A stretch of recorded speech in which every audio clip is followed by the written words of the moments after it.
शिवाजी महाराजांवरील आक्षेपार्ह वक्तव्यामुळे राहुल सोलापूरकर वादाच्या भोवऱ्यात सापडले।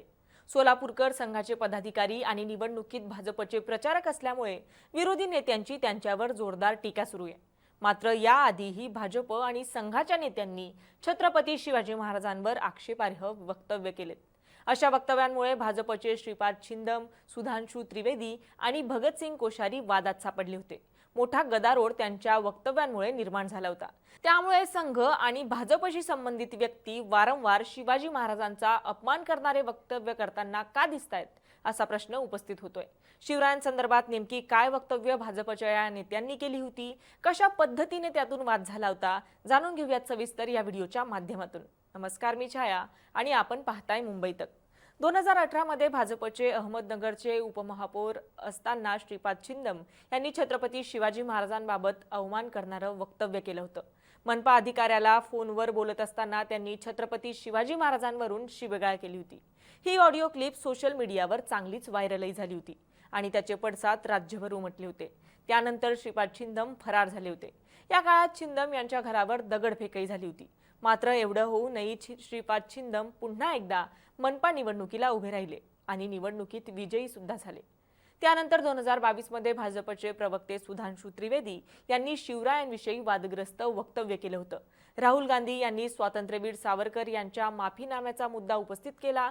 मात्र आधीच्या काळात अनेक लोक सुटकेसाठी माफी मागत होते। छत्रपती शिवाजी महाराजांनीही औरंगजेबला 5 वेळा माफीचं पत्र लिहिलं होतं असं वक्तव्य सुधांशू त्रिवेदी यांनी एका हिंदी वृत्तवाहिनीवरील चर्चेच्या कार्यक्रमात बोलताना केलं होतं। त्रिवेदी यांच्या या वक्तव्यानंतर संताप व्यक्त केला गेला। काँग्रेससह इतर विरोधी पक्षांनीही याबाबत जोरदार आक्षेप नोंदवला होता। त्यानंतर पुन्हा नोव्हेंबर 2022 मध्येच भगतसिंग कोश्यारी यांच्या वक्तव्यामुळे वाद पेटला होता।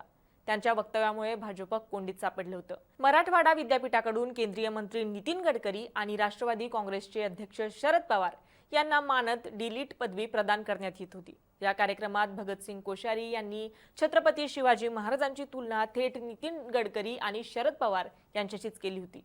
कोणाला सुभाषचंद्र, कोणाला नेहरू, कोणाला गांधीजी चांगले वाटतात। ज्याला जी व्यक्ती चांगली वाटत असेल तो त्या व्यक्तीचं नाव घेत असतो। आज तुम्हाला आदर्श शोधायचे असतील तर कुठे बाहेर जाण्याची मुळीच गरज नाहीये।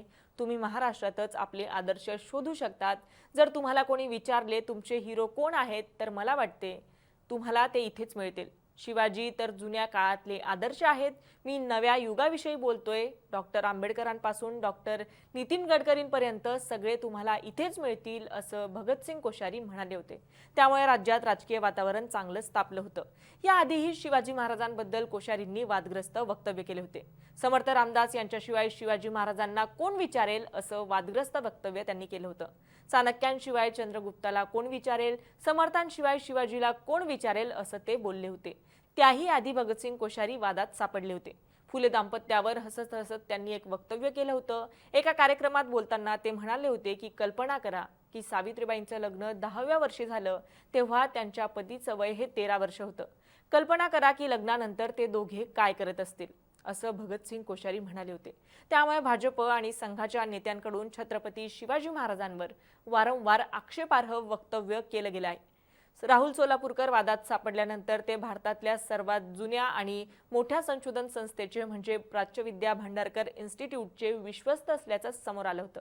इतक्या नावलौकिक असलेल्या संशोधन संस्थेचे नेमके कोणते निकष सोलापूरकरांनी पूर्ण केले म्हणून त्यांना विश्वस्त पद दिलं गेलं असा प्रश्न उपस्थित केला जात होता।